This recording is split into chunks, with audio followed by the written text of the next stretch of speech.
Good Monday morning, and thank you so much for joining us here at the First Alert Desk. I'm Jordan Markoff with what's new this morning. In Kershaw County, 2 autopsies are scheduled for tomorrow after a pair of bodies was recovered from the Wateree River. Authorities identified the victims as 21-year-old Valentine Quiroz and 43-year-old Lonnie Hancock. Both victims were found by Sunday afternoon. Officials say more information will come from the Kershaw County Coroner's Office. Your first alert to Lee County fire officials asking more community members to become volunteer firefighters.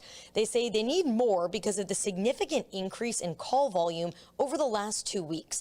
You can see in these photos here some of the vegetation fires that crews have been responding to with the help of their volunteer team. But now they say they need to give those firefighters and volunteers a break, and they need more. Officials say they've been able to contain the fires without significant property damage, and they're attributing that success to their current team, which is mostly made up of volunteers.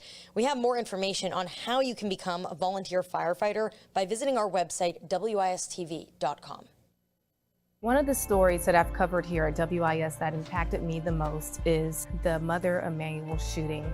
I was there from the night of the shooting all the way to the last funeral. One of the moments that stood out to me was sitting down with the adult survivors, listening to their stories. Their faith was so incredible. To know that they had plans to overcome what they've gone through, to have plans to continue to honor their loved ones who had died in that shooting was just remarkable.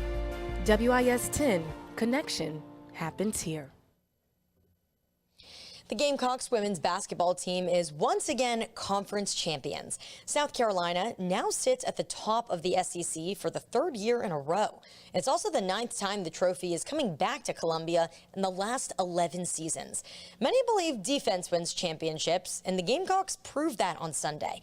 USC never lost their lead in the game against Texas, going on to win 64-45. Next on the list for head coach Dawn Staley and her squad is to repeat as national champions. This weekend is Selection Sunday, when the team will find out their official seeding and bracket for this year's tournament. You can find that story and so many more on our website, wistv.com. And be sure that you get our app. You can scan this QR code here to not miss any of our stories and any of our first alerts. We'll see you soon.